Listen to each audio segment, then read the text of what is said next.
विद्यार्थी मित्रांनो नमस्कार. मित्रांनो, आपण आज ब्रिज कोर्सची प्री टेस्ट आहे आपली सेतू अभ्यासाची पूर्व चाचणी ती सोडवणार आहोत. तर बघा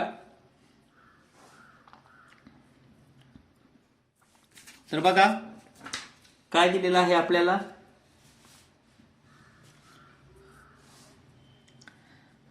या ठिकाणी म्हटले मॅच द पेअर्स अँटोनिम्स, म्हणजे विरुद्धार्थी शब्दांच्या जोड्या लावायच्या. तर हॅपीचा विरुद्धार्थी शब्द काय आहे? सॅड. मग इथं त्याचे लिहूया हॅपी, सॅड. क्लीन डर्टी लिहूया. Narrow broad.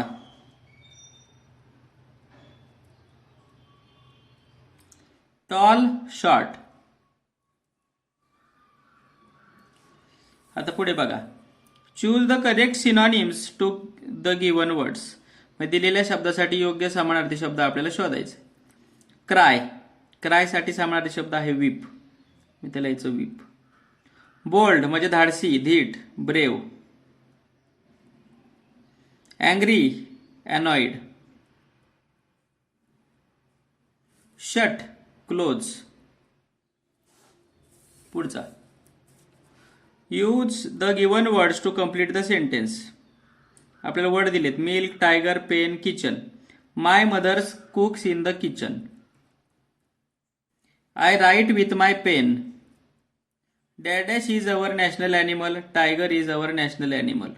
तर राहिलंय काय? मिल्क. पुढच्याच असेल. पुढे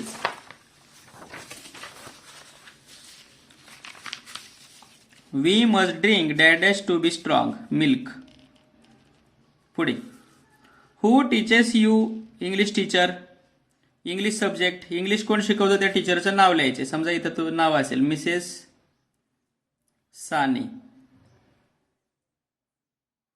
बघा, आन्सर इन कम्प्लीट सेंटेन्स लिहायचे, म्हणजे पूर्ण वाक्यात लिहायचे. Mrs Sane teaches us English. Subject असं लिहायचं. How many friends do you have? तुम्हाला किती मित्र आहेत? मग लिहायचं I have 5 friends. What is the colour of the parrot? मग इथे लिहायचं the colour of the parrot is green. पुढे, वेअर डू यू लिव्ह? मग लिहायचं आय, तुम्ही जिथे राहता, लिव्ह इन पुणे. पुढे, what is your school name? तुमच्या शाळेचं नाव लिहायचंय.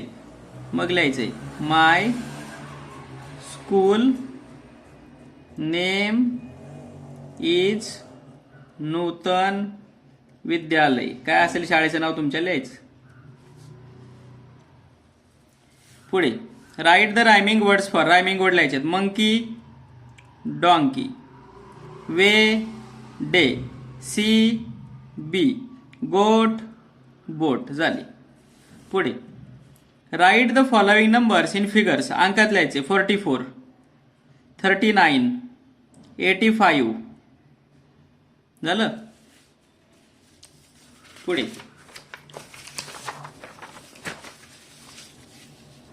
100 अंकात लिहायचे. ओके, तर हे असं लिहायचंय. तर आता पहिल्यांदा या ठिकाणी म्हटलंय right a story on given points. आपल्याला पॉइंट दिलेले आहेत आणि ही स्टोरी आहे आपल्याला लिहायची. तर आपण आता स्टोरी बघा लिहूया. तर बघा, ही स्टोरी आपल्याला लिहायची. तर जो लबाड कोल्हा आहे, लबाड लांडगा, त्या लांडग्याची ही स्टोरी आहे. तो विहिरीत पडलेला असतो आणि त्या विहिरीच्या बाजूने एक शेळी जात असते. ती शेळी त्याला विचारते, तू काय करतोय विहिरीमध्ये? तर शेळी कशी असते? शेळी मूर्ख असते. तो म्हणतो, या विहिरीचं पाणी खूप गोड आहे म्हणून पाणी प्यायला आलोय, तू पण खाली ये. आणि मग ती शेळी काय करते? त्या विहिरीमध्ये येते आणि तो लांडगा असतो तो काय करतो? तिच्या पाठीवर पाय देऊन उडी मारून विहिरीच्या बाहेर येतो आणि ती शेळी तशीच विहिरीत पडून राहते, अडकून पडते. तर अशी ही स्टोरी आहे. तर बघा, आता आपण सुरुवात करूया. बघा या ठिकाणी आपण लिहूया. स्टोरी लिहिताना आपण पहिल्यांदा लिहायचं once there was a wolf fell in the well. म्हणजे एक लांडगा विहिरीमध्ये पडला होता. He couldn't come out. तो बाहेर येऊ शकला नाही. After some time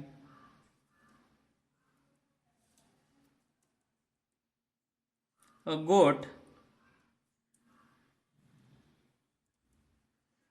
was going beside the well. म्हणजे ती शेळी त्या विहिरीच्या बाजूने जात होती.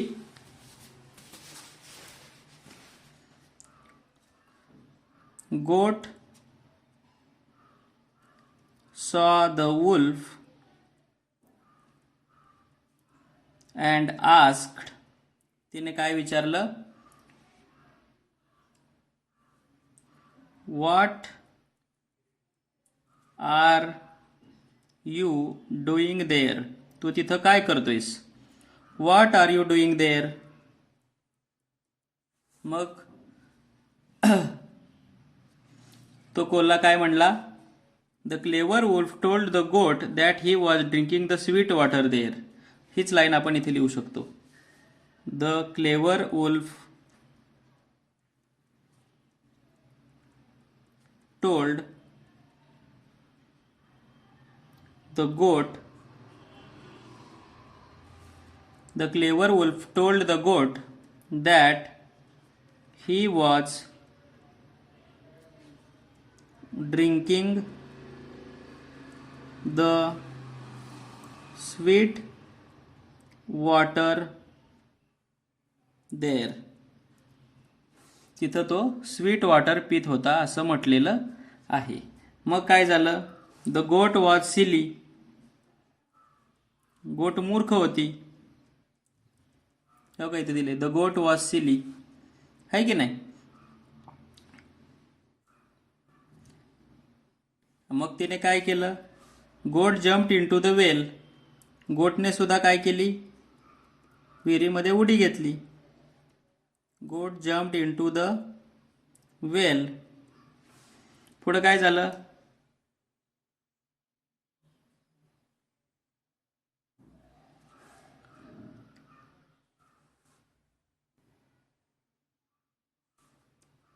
पुढे काय झालं? The clever wolf jumped on the goat back. त्या क्लेवर वुल्फने, लबाड लांडग्याने काय केलं? गोटच्या पाठीवर उडी घेतली. Clever wolf jumped on the goat back and